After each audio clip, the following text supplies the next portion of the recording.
Hello everyone. Today let's start bio and our first chapter is life processes. But before knowing about life processes, let's first discuss the difference between what is alive and what is not alive.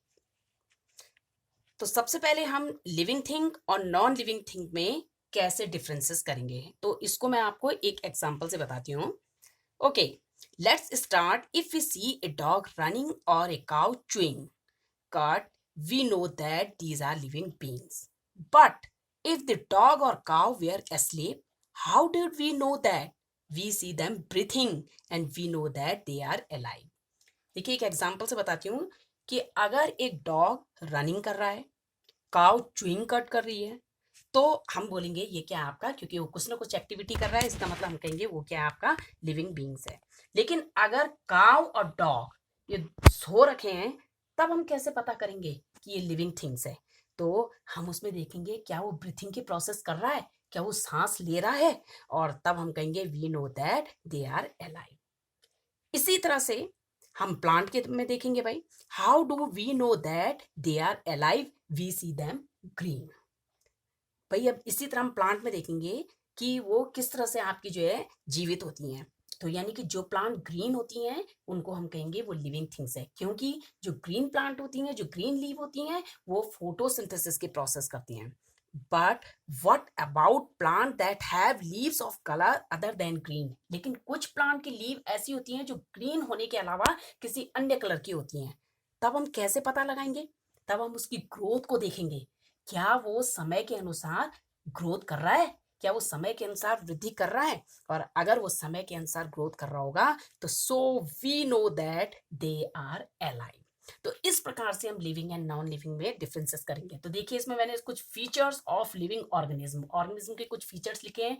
उनमें क्या क्या होना चाहिए? Movement होना चाहिए, nutrition होना चाहिए, transportation होना चाहिए, ग्रोथ होना चाहिए, उनकी बॉडी सेलुलर होनी चाहिए, रेस्पायरेशन होना चाहिए, एक्सक्रिएशन होना चाहिए, और उनमें रिप्रोडक्शन होना चाहिए.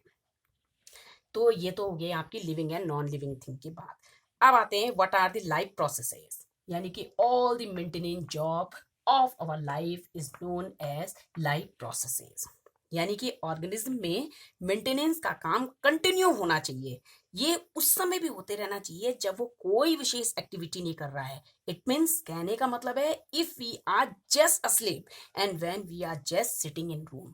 यानी कि चाहे वो सो रखा है, चाहे वो क्लास में बैठे हैं, जैसे आप क्लास में जो है आप लेक्चर सुनने का काम कर रहे हैं, आप एकदम साइलेंट बैठे हैं, तो तब भी मेंटेनेंस की जो होती है ये प्रोसेस चलती रहती है. तो ये जो सारी प्रोसेसेस होती हैं this together perform this maintenance job our life processes.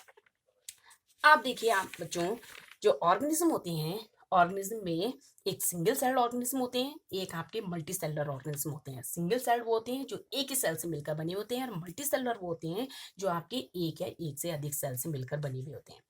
तो सिंगल सेल्ड ऑर्गेनिज्म भी सारी प्रोसेस करते हैं, जबकि उनमें कोई स्पेसिफिक ऑर्गेन नहीं होते हैं. तो single celled organism no specific organs for taking in food, exchange of gas, removal of waste.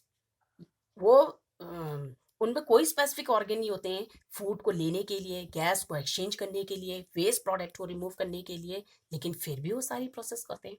जानते हो क्यों?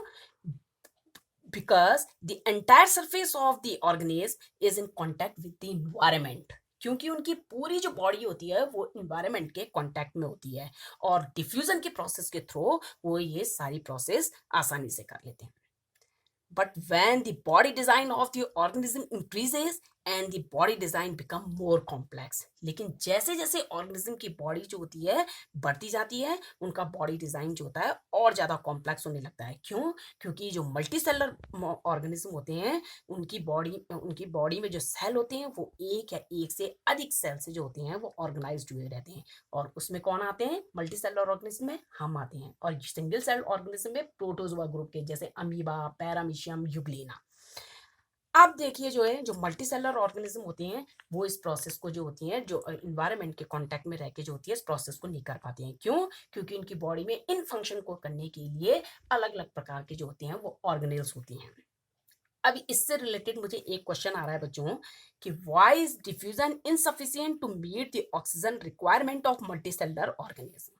यानी कि इस क्वेश्चन का मतलब है कि मल्टीसेलुलर ऑर्गेनिज्म में ऑक्सीजन की आवश्यकता को पूरा करने में डिफ्यूजन क्यों इनसफिशियंट है। अब डिफ्यूजन आप कहेंगे डिफ्यूजन क्या है, डिफ्यूजन आपने 9th में पढ़ रखा है, लेकिन फिर भी मैं शॉर्ट में उसकी डेफिनेशन बता देती हूँ। The movement of substance from a region of high concentration to a region of lower concentration is called diffusion। यानी कि जिसमें सबस्टेंस का जो मूवमेंट होता है वो हायर कंसंट्रेशन से जो होता है लोअर कंसंट्रेशन की तरह होता है, वो आपका जो होता है डिफ्यूजन होता है।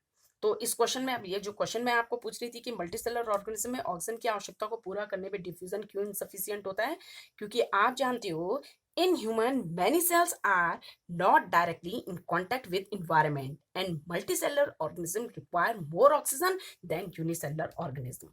क्योंकि मल्टीसेलुलर ऑर्गेनिज्म जो होती हैं इनके जो सेल होती हैं वो डायरेक्ट इन्वायरमेंट के कांटेक्ट में नहीं होते हैं, इसीलिए जो मल्टीसेलुलर ऑर्गेनिज्म होती हैं इनको यूनिसेलुलर ऑर्गेनिज्म के कंपैरिजन में ज्यादा ऑक्सीजन की आवश्यकता होती है।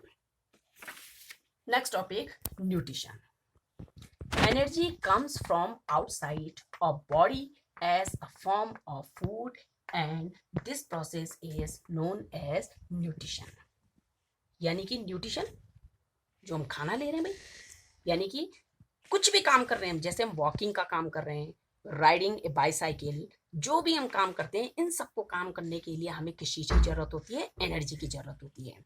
इवन उस समय भी जिस समय हम कोई एक्टिविटी नहीं कर रहे हैं, जैसे मैंने आपको पहले बताया था, जैसे हम सो रहे हैं या हम आप जैसे क्लास में बैठे हुए हैं भाई लेक्चर सुनने का काम कर रहे हैं, मतलब कुछ भी एक्टिविटी नहीं कर रहे हैं, उस समय भी हमें क्या होती है, अपनी बॉडी को मेंटेन करने के लिए एनर्जी की आवश्यकता होती है। So energy is needed to maintain a state of order in our body.